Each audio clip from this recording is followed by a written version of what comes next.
The issue in New Jersey is very different than, I guess, international, where international is the simple fact that they don't have clean water. Here locally, they have water, but what's being provided into their homes isn't good to drink or could make someone definitely very young sick.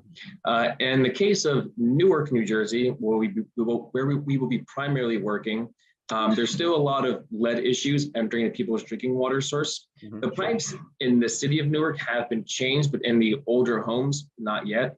So we are creating kind of these portable water filter systems in partnership with other organizations that can be employed pretty much anywhere. Anyone can build one and can be used pretty much anywhere throughout the entire cities.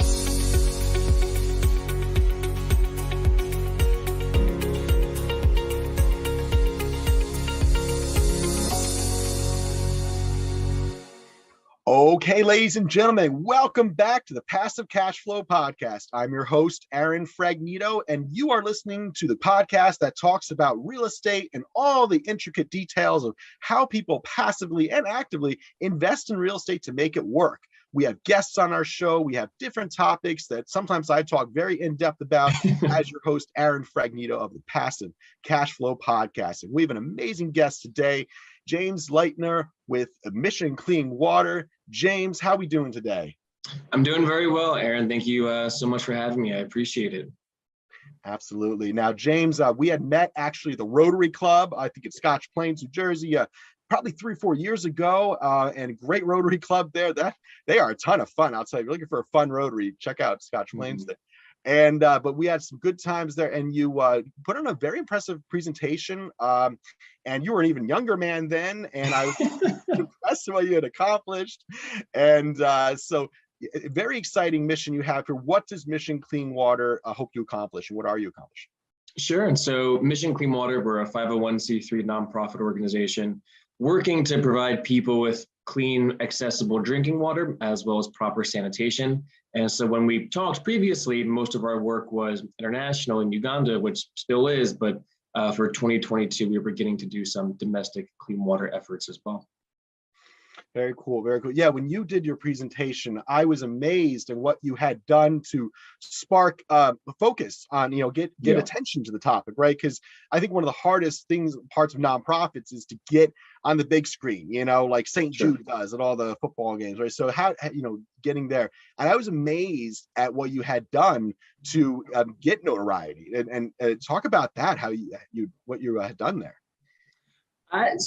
Gain notoriety is definitely challenging as a small nonprofit organization, definitely trying to grow, which is similar to any small business trying to make the next steps forward. I think what assisted with my notoriety is I've always wanted to be an organization that, experiences steps 1 until the very end. So I think people recognize the importance of being a part of the entire process, as well as kind of just the simple notoriety of people knowing that clean water has been a significant interest for me for forever, pretty much. It's what I kind of tailored my college experience and degrees and majors for, as well as I think people also recognize that going the nonprofit entrepreneurial route is unorthodox and not expected. So I think, like you said, we met 3 or 4 years ago, still here working hard on the nonprofit efforts and going forward, people recognize all right, this is a grind going forward. He's consistently working more than a full-time work environment towards it. He's serious about it. And as a result, individuals like Rotary, as you said before, and Scotch Plains, or businesses and community members all right, he's serious about this. Let's see how we can help out and help this individual as well as this nonprofit grow to where they want to be. Yeah, it was incredible. And then I had donated because I was so inspired by your cause. And then Mission Clean Water, once they get accept those donations, what do you go ahead and do primarily with those donations? Sure. So at least for specifically when you donated at the time, most of our efforts were specifically in Uganda, which is in the continent of Africa. Mission Clean Water kind of focuses around the idea that clean water is not a new issue, but 60% of all clean water projects fail within their first year of operation. So Mission Clean Water tries to create new approaches towards clean water efforts And so specifically with your donation, as well as for if someone donates today, a lot of those efforts are created to focus on community-based clean water projects.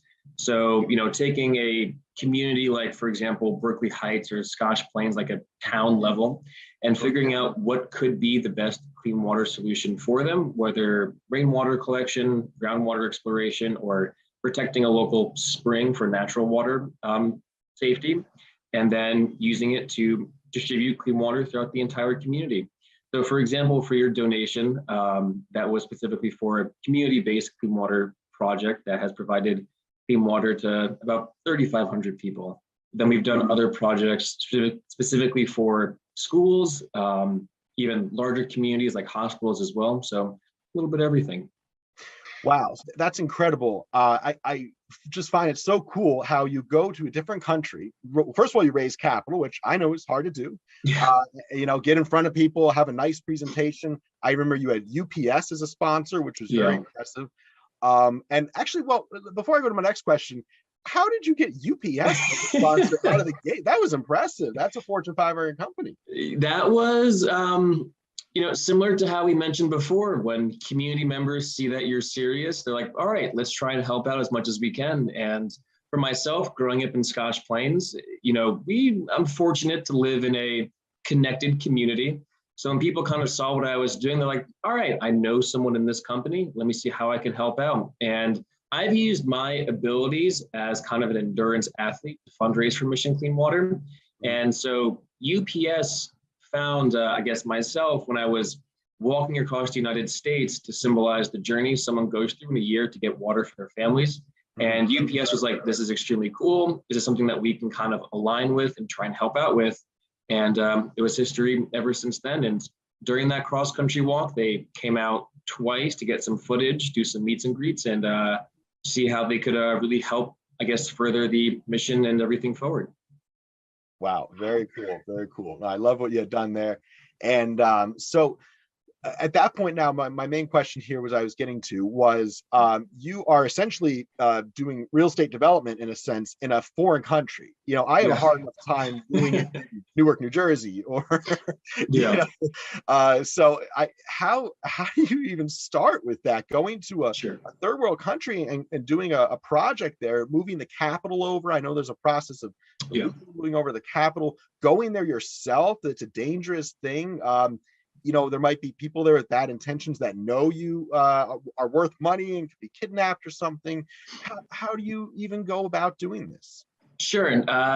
There definitely are challenges, and it's definitely very different. And, in the end with our projects, it's an infrastructure project. We're putting specific things in place that need to be managed and taken care of and looked over. Similar to a real estate project, you need people to make sure your building's not going to fall apart or anything like that.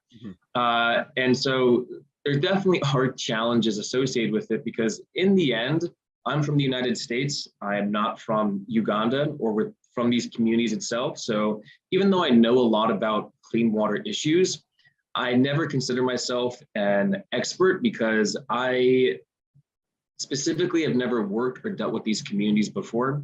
So I'm fortunate to have a team in Uganda. Before we began doing work in that specific country, we kind of already had this team pre-created of people that just kind of reached out to us that had the right qualifications, that are kind of the experts on the ground, people we can talk to every single day, keeping in mind the time differences, to just make sure our efforts are being completed to how we want to, so our specific sustainability goals, as well as your donations are going into the right places and everything.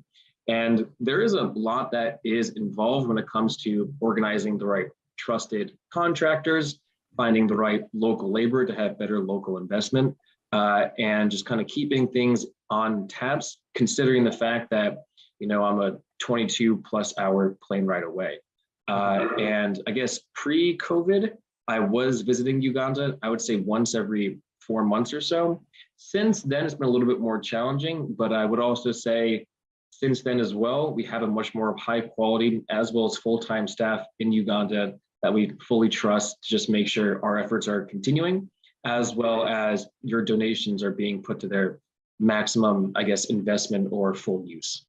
All right, so that's really interesting, and that brings me to my next question. So you're running a nonprofit here. I run a for-profit business, and I'd say at the end of the day, a lot of the decisions we have to make are probably the same. How do we get the most out of the money coming into the company so that we can A, keep our company afloat, make sure we're there tomorrow, B, service our investors that have expectations, and C, just make sure that all throughout these decisions we're making, our mission is focused, we are staying on task here.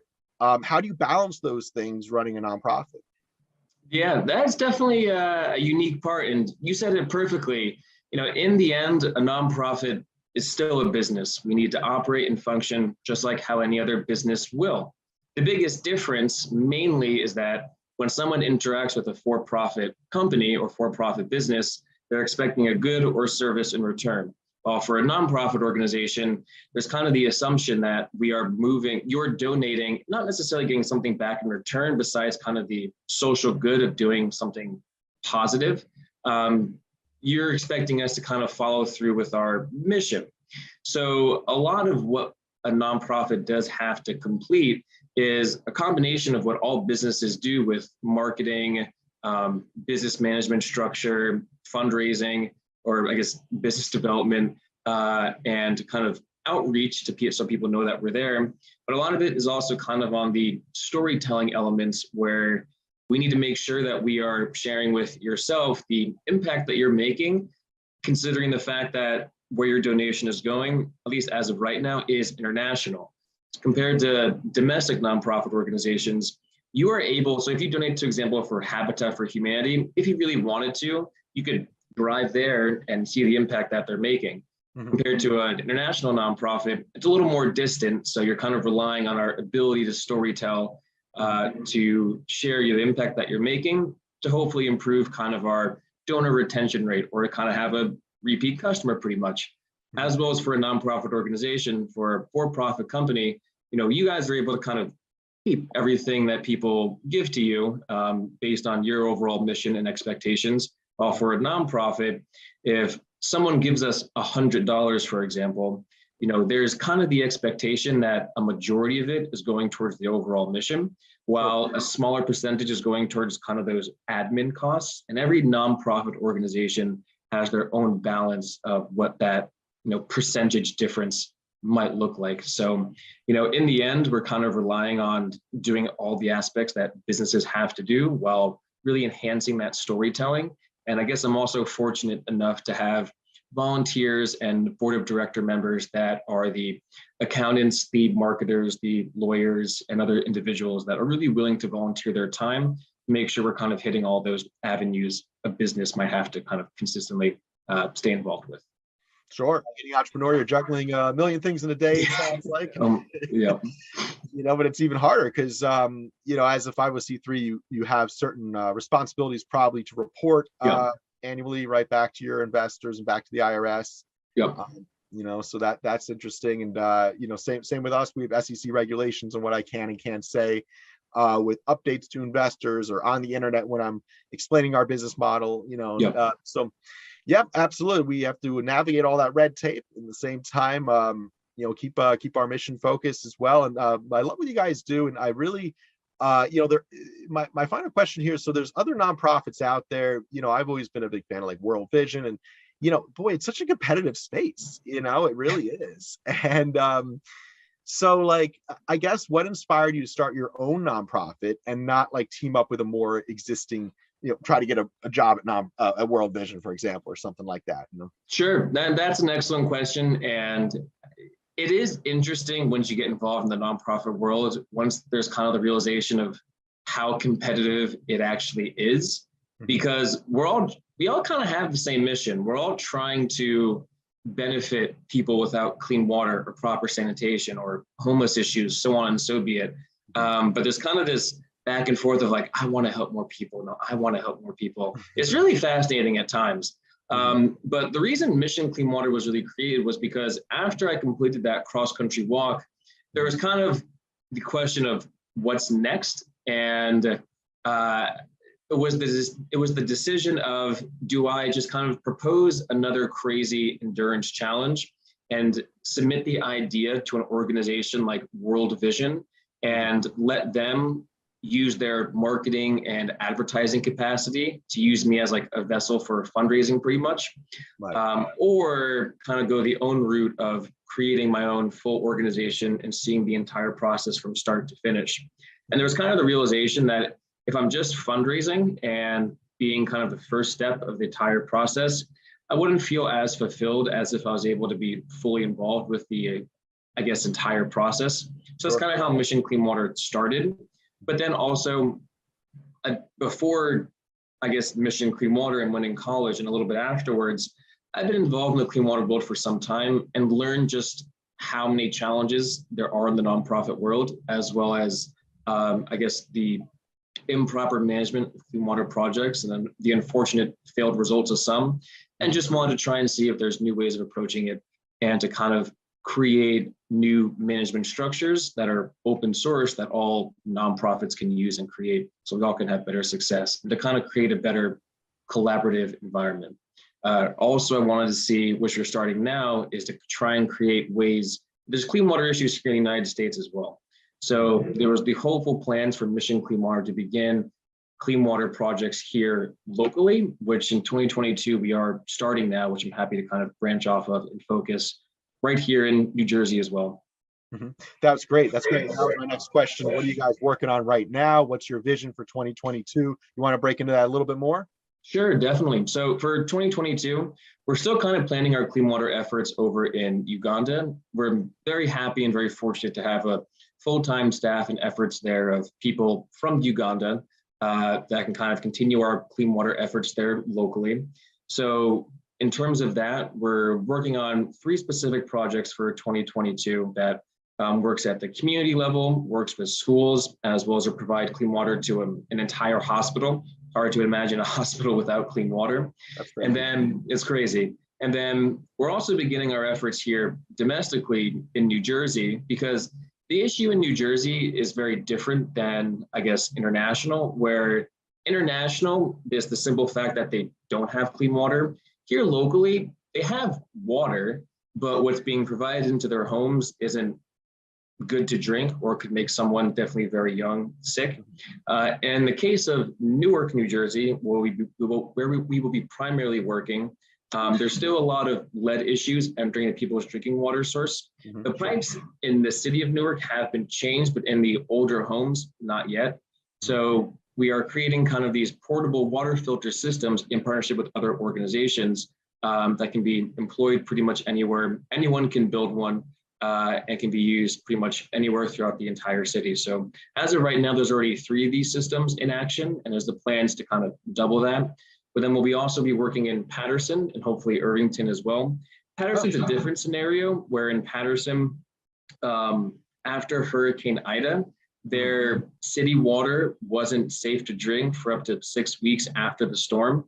Wow. So they're looking at kind of using this water box system as a way of combating disaster relief and having it in kind of emergency situations, considering when being told to rely on bottled water for 6 weeks and you're not on the highest in the income scale, can be very challenging over time, because not only using it for drinking water, but also washing, cleaning, bathing, and so on. No, I know that Hurricane Ida really nailed Patterson. We had some challenges there with a few of our properties, and obviously Newark's been more in the news about the drinking water issue there. Sure. And it's just amazing what you're doing now. Is this going to be offered more at the faucet in everyone's kitchen, or is this at the city level, like at the water plant?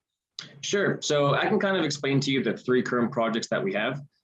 So right now, I guess it's best to say they're kind of being managed by the community. So for example, one of these water boxes, you have all of the filters attached to it, and it has wheels, so it's portable, but the system itself is at a kind of central church around kind of one of the main areas of Newark for their specific service area. And community members can come to that specific church, turn on the system, and collect water that way. And they're able to pretty much fill up their weekly water use in the span of only a few minutes. And those systems get about 5,000 daily users And it's really nice because all you do is attach it to a faucet or to a water source, and out the other end comes clean water, and there you go. Now, we look at these systems as kind of a temporary solution until something much greater can be created, where we can, find a solution, or the city can find a solution to ensure that people can turn on their faucets right at home and have clean water. And then I guess once that permanent solution is put into action, we can kind of begin to figure out, all right, who else need these water boxes? Where can we move them to? And kind of continue forward. So there you go. You're really helping out the community. That's awesome, man. I love to hear what you're doing. Mission Clean Water here. Really amazing stuff. So how can people donate? How can they learn more about your cause and get in touch with you? Sure. So some of the best ways is to simply visit our website. So it's missioncleanwater.org. Or if anyone wants to directly contact me with questions, I'm simply just james@missioncleanwater.org for my email. Once March kind of comes around, we do host local trail races and fundraisers and events, which all can be kind of found on our website. For anyone kind of in the Union, Somerset County, Berkeley Heights area as well. So there's definitely tons of events going on. Anyone is welcome to kind of directly contact me, and look forward to any messages or questions people might have. Thank you, James. And that's why I wanted to have you on, because you are very local to Berkeley Heights, Yep. this Union County area. That's where you specialize in doing a lot of your fundraisers and events. And I love what you do for your events. I've seen you running around carrying the water packs. That's one of your popular ones. I love when you're like, I'm going to run for 24 hours through the Berkeley Heights province. And that was right. Didn't you do a 24-hour run in Berkeley Heights? Yeah, I remember that. That was exhausting. So this year, because we're beginning kind of domestic clean water work, starting June 1st, I'm just running, so no carrying water. I'm going to be running 52 marathons for 52 days in a row, all kind of local in the Scotch Plains, Berkeley Heights area. Okay. To kind of symbolize the clean water issues the 50 states experience, including Puerto Rico, as well as DC. And the overall plan is there'll be kind of like 5 locations I run at. And at the end of those 5 days, it'll reset. So for example, Scotch Plains, Westfield, Berkeley Heights, New Providence, Summit, and then back to the top, Scotch Plains, Westfield, and so on, just to make it easier for people to come join me. And if, for example, you guys are like, hey, I got an hour lunch break and James is a few minutes away, let's go walk with him for a mile or something like that, just to kind of keep the community aspects continually there. Okay. Wow. That's incredible. That's incredible. So no water pack on you this time, because for our listeners, James usually wears like a 50-pound water pack. I think it depends on what it was. How big a water pack did you? One time you had like a trailer you were pulling across the country, right? Yeah, so for that cross-country walk specifically, attached to my waist was 10 gallons of water that I didn't drink from, because it was meant to symbolize what a family goes to get water for everyone, because 5 gallons is enough for one person a day for all their water needs. So 10 gallons was enough to kind of symbolize a family. And usually every year, I kind of switch between something that's strength endurance focused versus like running focused. So this year is very just running focused and being out there for a very long time. Last year, and the year that you're also talking about, it was more about the symbolism behind carrying water. So last year, just in hand, I carried 45 pounds of water for a marathon a day for 14 days. Kind of just, experience something a little bit different, but kind of also just kind of create that symbolic image of carrying water, the fatigue that's put inside it, minus just, running all day. So it was meant to be kind of a little further symbolic meaning behind everything. That must be an incredible workout. You must be ripped after that. I'm described as very lean, but definitely so. It's very interesting, mainly because depending on what I am training for, my body is definitely constantly changing. So for example, for that event, I was definitely much stronger, much more upper body heavy. This year, because it's so running oriented, I've definitely cut down on that weight just to kind of be able to carry myself for 6 hours a day nonstop, or for a marathon a day. So it all depends on what I'm training for and kind of how my body chooses to fluctuate, but nutrition has been extremely important. I feel like we should have started the podcast with like, here's a guy who ran 52 marathons in 52 days, or he carries 45 pounds in each hand and runs a marathon like every Wednesday he wants. Crazy stuff, man. I know I'm mixing up a couple different stories there, but you're good. We'll do a post podcast once those 52 marathons are done. There you go. I love following. I love what you're doing. And what's your website one more time? So the website is simply missioncleanwater.org. Excellent. Thank you so much for coming on, James. And thank you to our listeners for enjoying this podcast. Hopefully you enjoyed a little bit of a change of topic here, talking about the nonprofit side of business. I think, James, it was amazing how you gave some insight into running a nonprofit and the entrepreneurial side of it, and the passion you have to show every single day for this. And at the end here now, explaining to our listeners about how you run what is it? How long is a marathon again? 26.2 miles. 26.2 miles. Now, I did a half marathon twice. I'm going to say that counts as a full marathon. What do you? We'll give it to you. Yeah, I'll get you a medal. Okay, thank you. That's all I want is a medal. That's all I want. There you go. A handout. No, amazing. So excellent story. I love what you guys are doing here at Mission Clean Water. Go to missioncleanwater.org to learn more and make a donation to what James is doing here. And check out his runs. Check out his events in Berkeley Heights and Scotch Plains, all over Union County and Essex County. You're active as well. So very local here, local nonprofit. And of course, if you're in Berkeley Heights, visit us at People's Capital Group as well. We're over there next to the Trap Rock Brewery. You could come by and actually lead an appointment. But we help people, of course, passively invest in real estate throughout North Jersey. And we've been doing this for about 10 years now, People's Capital Group. So you can go to peoplescapitalgroup.com. You can learn more there about how we focus on the North Jersey market and how we help people that maybe are not invested in real estate learn more about how to get invested, how we execute our buy, renovate, reposition strategy, and how those passive investors build wealth over time and earn cash flow. You can learn more about that on our other episodes of the Passive Cash Flow Podcast. And you can get more information at peoplescapitalgroup.com. Thank you so much, James, for joining us. And thank you to our listeners as well. Thank you.